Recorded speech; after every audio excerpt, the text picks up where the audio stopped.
Do you have any instructors over at the academy that stick out in your mind?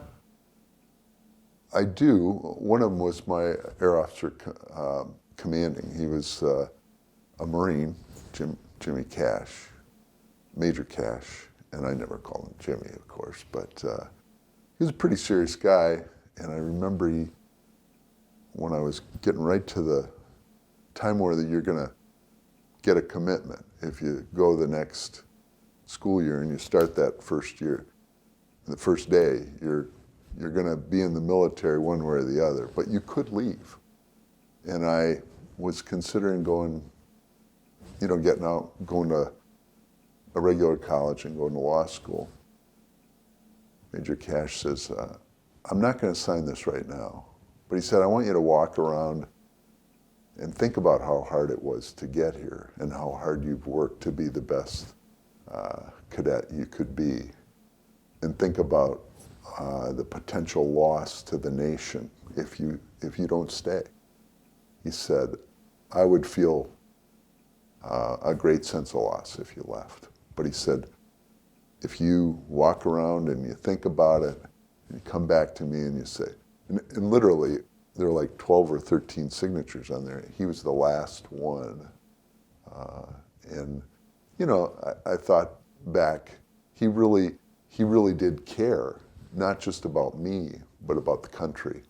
And he was a fighter pilot. He was a wing commander for F-15s and stuff. Really a sharp guy. And I haven't seen him since, but think of him now and again. Graduated in 75. So yeah, it's coming up on 50. It's hard to believe. I had a lot of other choices, but I've never regretted going to the Air Force and serving the way I did. So it was a great opportunity. Once I got married and had children, I moved my family 10 times just because that's what you do in the military. Sometimes you stay a couple years and you're moving on. And my son, John, is doing the same. He's a major, just made major about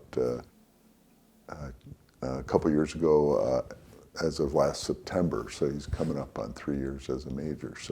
And he's an instructor pilot, weapons instructor, and father of 5.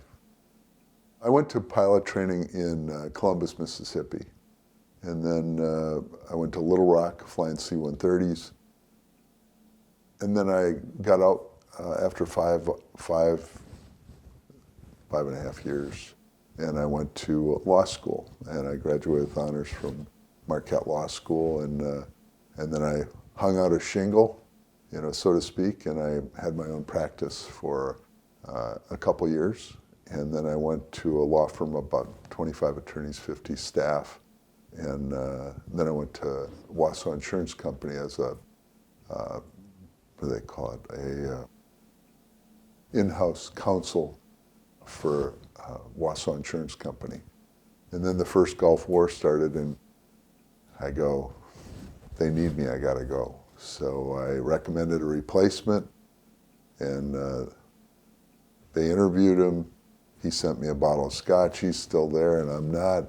But I told my boss, I said, Bob, I said, USERRA, the law says that I'm allowed to come back anytime within the next 5 years, and you have to take me back at this same level or any advancements that I would have had I been here.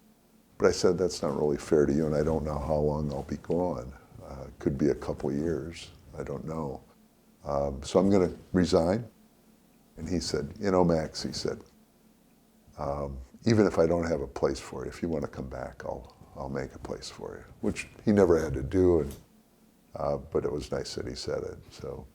So I went off to the first Gulf War, and it was like, Saddam Hussein moved in to Kuwait in August of '90, and I was over there in September. We weren't sure when it was going to actually start, so to speak, but we were moving men, equipment, material all around the Persian Gulf. We were in Saudi, Qatar, Bahrain. I was United Arab Emirates is where I stayed, and we would go there, and then we'd stay in Masira in Oman, and we flew all over. And this is with the 95th Airlift? It was 95th Airlift Squadron. You did your research.